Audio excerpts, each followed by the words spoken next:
I'm Jared Sawyer. I spent 22 years in the mortgage industry, working from every seat from assistant loan officer all the way up to VP of production.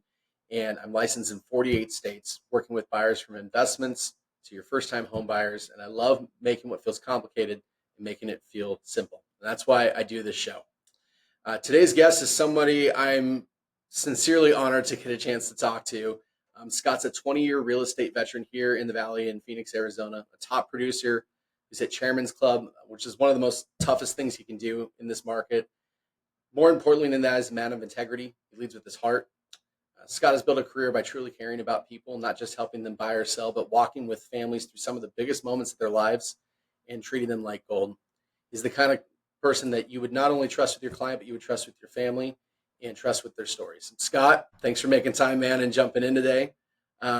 Really glad you could be Yeah, here. We touched a bunch of things earlier in our first call that we did and talked about how you came about where you're at and where you're at with your career and everything that you've experienced over the last 20 years. But I want to give you a chance to kind of introduce yourself to those that maybe don't know you.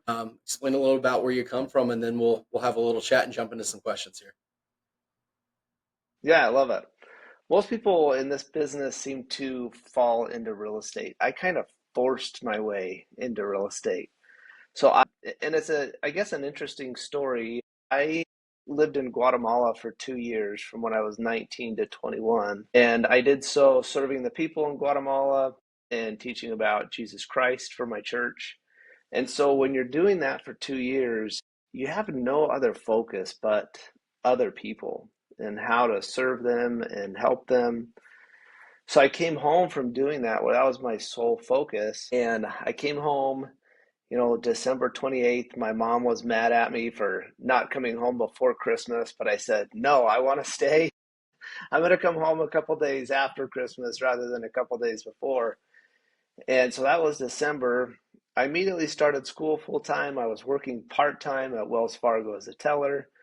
And come June, I was just like, I'm doing nothing with my life. Like, you come off this 2 years of giving everything you have for a greater purpose to now I'm solely focused on just me. And I just felt kind of lost, and I wanted something more out of life. I wanted to help and make an impact. And I didn't know what to do. I was at school at ASU studying business and a BIS in political science, and I had two brothers who were already very successful in their careers, one a financial advisor and one a realtor.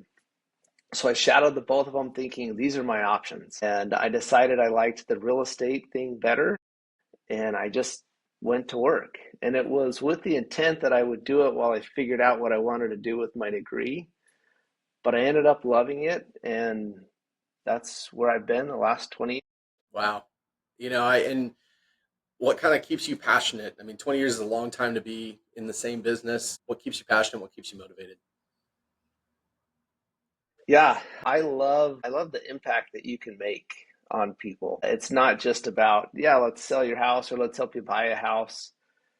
Homes and real estate have a huge impact on people's lives, whether you realize it or not. Obviously, it's a way to build wealth and get a foothold in life. But for people's kids, if they have kids, it shows that kids who live in a home that's owned by the parents, they have better academic success, they have better emotional stability, they make better life choices. And it's not just for the kids. I see it with my own clients. I saw it with myself when I bought my first home. It really helps people be grounded, feel like they have a purpose and a place to belong. And I love that about what I do, being able to make an impact in people's lives in that way and help them through, kind of like you said earlier, some of the biggest decisions they're ever going to make in their life.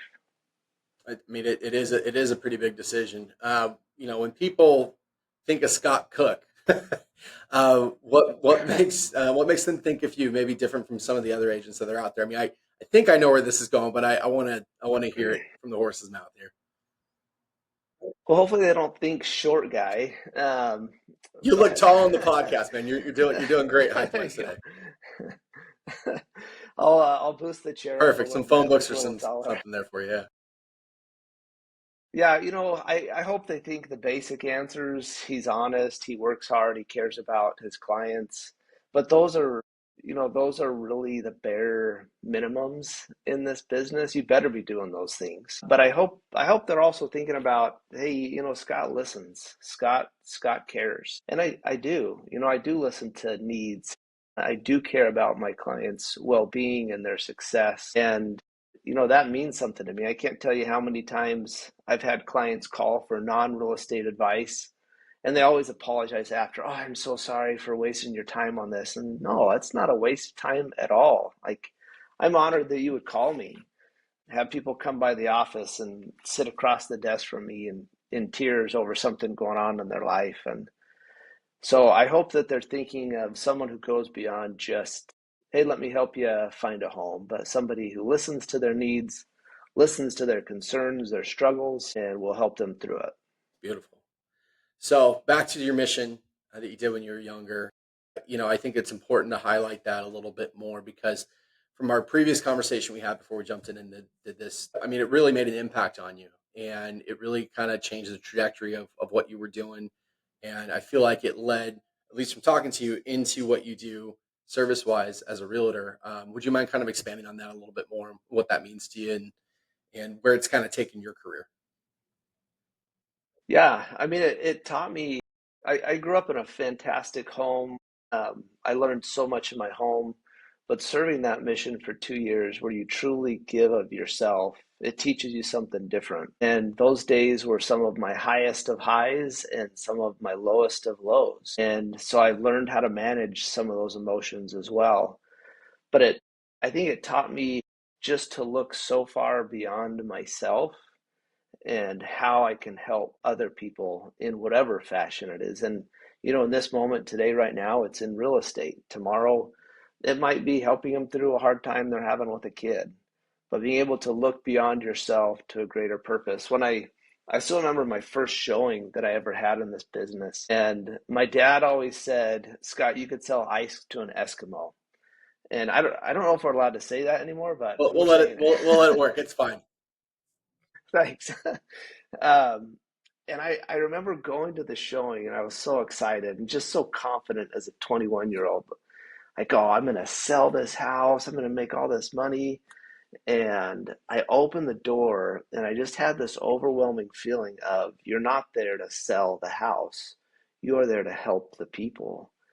And I mean, everything flipped 180 degrees in that moment of me thinking I'm going to sell real estate to no, I'm going to help people make productive and strategic decisions.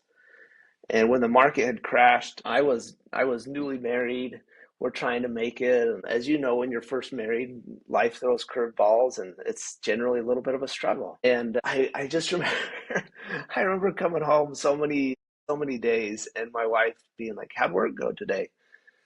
Well, I convinced someone else to not buy a house today. And she's like, what is wrong with you? We need money. And I had probably, there was one couple I remember helping for months and they ended up never buying. And I had told them, this isn't a good purchase. Like, this isn't a good house or a good neighborhood or whatever it might be. And 5, 6, 7 years later, I get a call from them. They're in a much better position financially. They're stable and they say, "Hey, we want to buy a house." I said, "Great, let's do it." So we meet, and I said, "Hey, I gotta ask you a question. I haven't talked to you in 5, 6, 7, 8 years. What made you call?" And they said, "You gave us advice to your own detriment, and that made an impact on us. We knew we could trust you." And that's important to me. My brother, I think it was my brother Justin, who's also a realtor, when I was in junior high, said it's more important to be trusted than it is to be liked. It's a good quote. And that has always stuck with me. If it wasn't him that told me that, he's getting the credit. I'll give it to Justin. But I try to teach that. Yeah, I try to teach that to my kids that it truly is more important to be trusted than it is to be liked. Absolutely. Because when people need something, the one that they trust is the one that they're going to. And I think that's a testament to your integrity. If you go out and you spend time, in this case with a couple, and the amount of time that it takes, and not sure that a lot of people not sitting in your shoes understand that you don't get paid for your time. It's it's all charity work up front, and you're working and you're driving around the valley and you're showing homes and going through this. For that to not happen can be really discouraging, but you do the right things, you practice with integrity and treat them like gold. Out of nowhere, that seed you planted blossoms and comes right back to you, man. That's a testament to your integrity, Scott. Yeah, So I think that's really yeah. powerful. Shifting gears just a little bit, want to talk here locally about the Phoenix market. What trends are you noticing with buyers right now? I know it's been a really interesting time with interest rates and homes sitting on the market a little bit longer than we're used to. In your seat and what you see, because you're doing this all day, every day, what are some of the trends you're noticing? Yeah, I still see a lot of apprehension from buyers, just because they don't know. And the fear of the unknown is always the scariest thing. It's more so, it's scarier than knowing that a market might be going down is the unknown. So there's a lot of apprehension from that, of what's around the corner, what's going to happen in 2026. Are rates going to go up, down? Is the market going to fall out? And the answer is, as you know, nobody truly knows. But statistically, we use the Crumford report quite a bit and refer to it. Statistically, the market is rebounding. And I'm sure November and December will slow that as it always does. But that apprehension is still there. It feels like people are starting to break off of it a little bit, and they should, because I think this might be the right time for people to jump back into the market and take advantage of what looks like a rebound.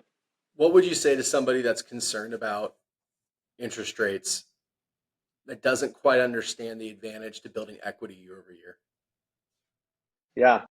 I mean, there's the right time to buy a home isn't necessarily the market. The right time to buy a home is when you can afford it and it meets your needs. So if that's today, then I would say buy. If you can afford, and again, as long as you can afford. I had a guy in my office, this was a number of years ago now, and I just got the feeling he could afford to get a loan, but he couldn't afford to own a home. And I asked him, I don't remember his name, we'll call him Bob. I said, Bob, what happens when your AC goes out? And he said, oh, my grandma, I'll go to my grandma. She's got money and she can help me out. And I just said, we're not the right fit. Like, I appreciate you coming in, but no, if you can afford it, uh, then buy. And when rates come down, refinance. Get into the game now rather than having to wait and compete with everybody else who gets into the market when rates drop. When rates drop, and they are dropping, when they drop more, you're going to have all that competition and prices will have gone up. Lock in now, get some of that equity started, and then refinance when everyone else is fighting over the house. Wise words, man. I know you see it and I see it too, but it's good to say it out there because hopefully this finds to the right person to kind of hear that message from you. So, are you seeing any sort of need in the marketplace for more creative financing these days than maybe in years past? Um, I don't know that I necessarily see more of a need for creative financing. There's always some concern there. You want to make sure that the creative financing, what it might be, is fiscally responsible. Obviously, we're not doing loans like we're done in '03, '04, '05, '06. Those days are long gone and good.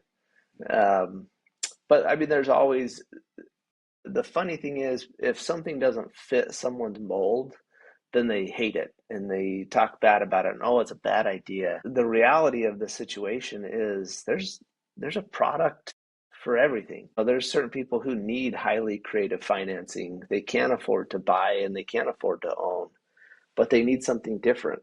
And so if we can serve them with that while being fiscally responsible, absolutely. I love it. As far as you and your approach, you're very humble, but you have done quite well for yourself in this business. And I think that can't be stated enough how much success you've seen in growing your business and where you've gotten to.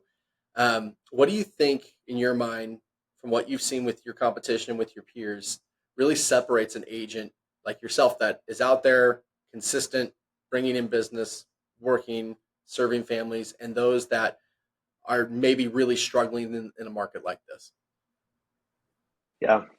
That's a great question. I get new agents that come in my office quite a bit asking for advice on, hey, how do you do this for so long? How do you be successful? And I give everybody the same answers. Be consistent and never chase a check. So there's too many agents out there that they have a great month and they think they've arrived and they've made it. I've been doing this 20 years and I still don't feel like I've arrived. um, And real quick, let's get and some so context to that because I want to make sure people listening understand. To date, how many families have you helped get into a home, or how many homes have you sold? I don't know honestly the answer to that question. I would say it's right at about 1,000 plus or minus 100, probably plus 100 or two, but I don't have an exact answer for that. I gotcha. Okay. Um, I felt there was a good context there because everyone has a different definition of I've made it or I've arrived. And I think yeah, it's really inspiring to hear how well you've done in your career, and you kind of almost have that Kobe Bryant, Michael Jordan mentality of like, I'm not there yet. So I think it's important for people to understand that and how that differentiates with you. yeah. I mean, you've got to always be grinding. So I tell people, you never chase a check. The client is always first, no matter what. You come last, and two, show up. Even when you have nothing to do, you show up. I mean, there's in this business, there's lots of days where you don't have any appointments, you don't have any tasks that immediately need to be done today, but I'm still showing up in my office because what if the phone rings?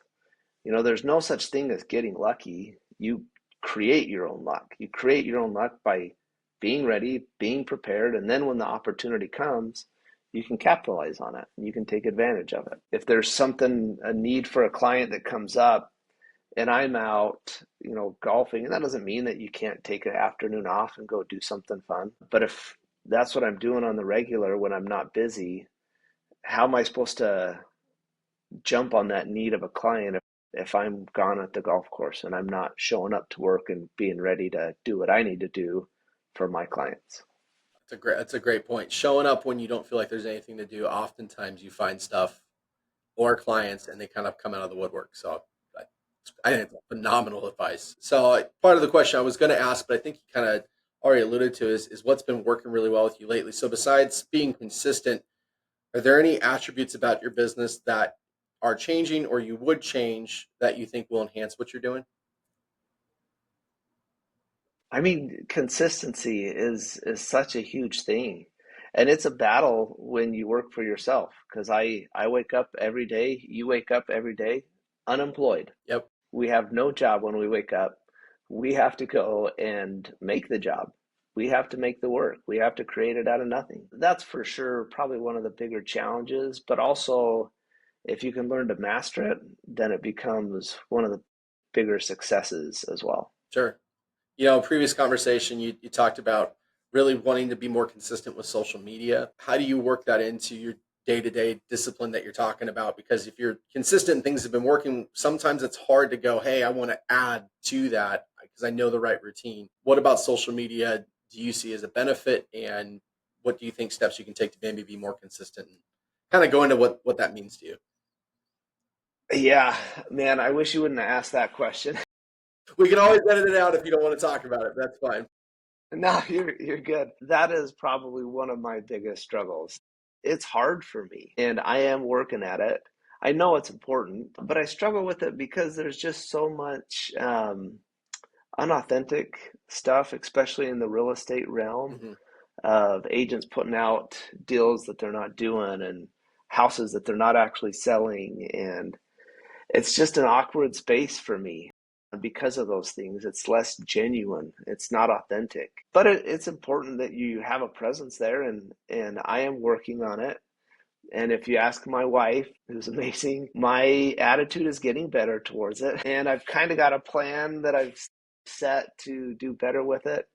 And I am not perfect at it yet, but we are making progress. Let's put it that way. None of us are perfect, and we're all making progress, man. So yeah, no, that makes total sense. Um, the, that's one area of business you're working on. As far as like tools and some of the systems that you've implemented to help you stay focused in other areas, Would you mind sharing some of the stuff that's worked for you over the years? Oh man, you're gonna laugh at this one. Probably. I have operated, I have operated for 20 years out of a spreadsheet on Excel. No CRMs, no systems. But I recently did bring on an assistant who is creating a CRM for me and is helping get some of those systems in place to give me back a little bit of my time, but to better serve clients, be a little bit better prepared for them, and just make the business a little simpler. So that's a big deal going into 2026 is Brandy helping with those things, and she's been fantastic in just having a CRM and some systems in place. It's good. And there's the old adage, if it's not broke, don't fix it. If you found a system that works for you and it's clearly showing results, I mean, you can't be too hard on yourself about working on a spreadsheet for the last 20 years. I mean, that Microsoft loves you for it, so it's good. Right. You said something earlier that really stuck with me. You talked a lot about coming home from your mission and feeling like God was pulling you toward a life where you could make a real impact. Looking back at the last 20 years, where do you feel that was had the most impact with it when it comes to clients? I mean, are there any specific stories besides the one you already shared that really stood out, or ones that you think of and you're like, man, this was all God and it put me in the right place at the right time? Yeah, I mean, there's some that are probably too personal to share that people would know. Fair. Yeah. There's I think of two particular families that came into the office with marital struggles. Well, excuse me, one with marital struggles and one with a son who had passed away. And I mean, really just let them cry for an hour at my desk and ask questions and answer questions. Um, and those are emotional conversations, and they turn. I don't view my clients as just clients. They're not transactions. My clients become family. But in those experiences, they become close family when you share those struggles with one another. Those are big deals. On a more humorous level, I remember a younger couple who buying a home can be stressful, and they're fighting over the houses. We'd seen five or six that day, and they're just getting in arguments over every house. And I remember stopping at the front door of a house before we went in, and I just said, "Hey, you guys love each other?" Like, yeah. Do you guys like each other? Yeah. Husband, tell me one thing about your wife that you think is awesome. And he says something, and I say, all right, wife, say one thing to your husband about him that you think is amazing. And she responds, and it's a little bit awkward. Who am I to put them in this situation to break them down? Marriage But I was counselor also Scott. tired. Yeah. Yeah, I was also tired of the fighting. But your family's important, and that relationship's important. And before we went in the house, I made them hug each other right there on the doorstep. I said, "We're not going in until you guys hug and make up." And they did right there, and the rest of the day was You're great. gonna have them renew their vows at escrow. So yeah, there you go. Yeah. Yeah, right. But there's been a lot. I mean, that's a lighthearted one, but there's just been a lot of really special moments with clients over the years where they are more than clients to me, but they truly become much more than that. And I'm really fortunate. I mean, I have great clients. I really do. I mean, I'm sure there's been some I haven't liked, but I can't think of one off the top of my head right now. And that's because I have so many good, just great people around me, and good people associate with good people, and therefore they refer good people. So I've been so fortunate in that area of not just my business, but my life as well. Looking forward here into 2026. A lot of big things coming up. A lot of new opportunities that are going to present themselves. What are some of the things that are going to move the needle for you here coming up in this next year? Yeah, I think this assistant, Brandy, she's been fantastic. That's going to be awesome for me going into 2026. But probably the biggest thing is Jared, breaking news on the Real Estate Insider podcast. Breaking news. After 20 years of business and my brother being 25 years of business, we're actually going to join our businesses together starting January 1, 2026, and form the Cook Property Group. We're super excited about it. My wife even said, I've seen a little extra energy in you since making this decision a couple months ago. Well, more than a couple months ago. And it's exciting. It's going to be different. It's going to be great. And we really have just made this decision together. We run so similarly our businesses that we feel like it will be pretty seamless for us and totally seamless for the client. They're still going to work with whoever their agent is, but we're going to be able to better support each other and in turn better support our clients and be able to do more things. So really excited about that opportunity. Joining family and Yeah, getting everyone under the same roof. I'm excited for you. yeah, it's going to be good. When you look at your business and you look at who you have become, the people you've impacted, the partnerships that you've been able to now establish with your brother, which is great, the people you've been able to counsel and mentor and kind of be there pivotally within key moments of their lives. I mean, even playing marriage counselor at one point, which is great. Looking out, if you had to just write the story, let's just flash forward and we're at a celebration of life service for you down the road. How do you want to be remembered? How do you want people to talk about you? I know it's kind of a grim question, but at the same time, it's important. No, that's a great question. My dad left behind a huge legacy in business and just in people's lives. And there's no way that I'm going to be able to replicate the same legacy that he left. It was so enormous. But I hope to be able to do something along the same lines. You know, when I first got started in this business, 21, didn't know anything, and I was 22 at this time, but I was interviewing for a big listing, and it came down to me and another agent who was a huge heavy hitter back in the day. And I still remember sitting across the table from this older couple, and I named my car after the wife because she was just so sweet. Her name was Doris. So my car at the time I named Doris because I What loved kind of my car car. was Doris? It was a 2001 Honda There Civic. we go. All right.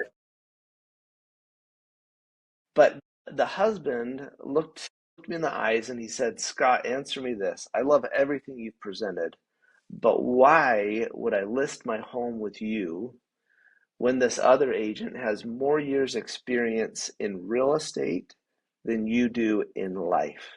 Oh, Can you imagine getting asked that question that's a at tough 22 question, years man. old? I didn't have an answer. I mean, he shouldn't. There's no way he should list with me. He should go with the other guy.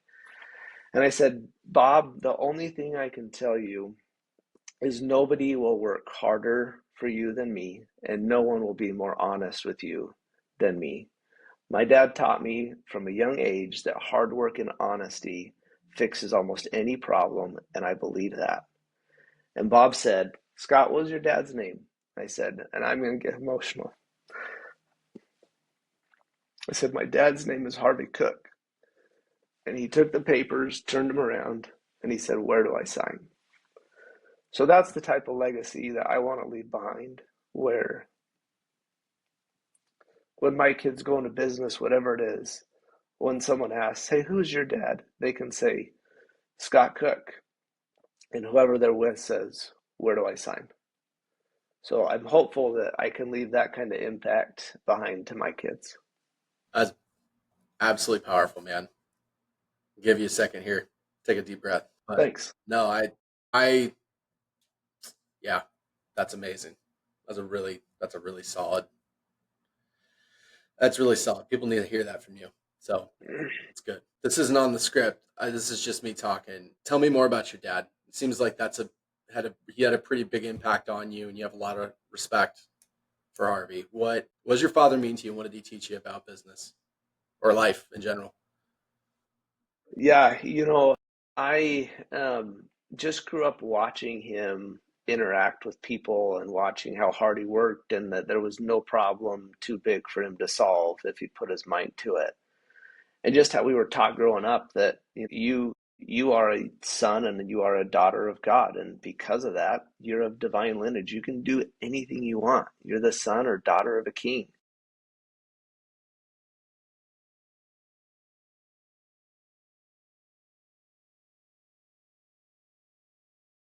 Sorry, did I lose you? Yeah, there you go.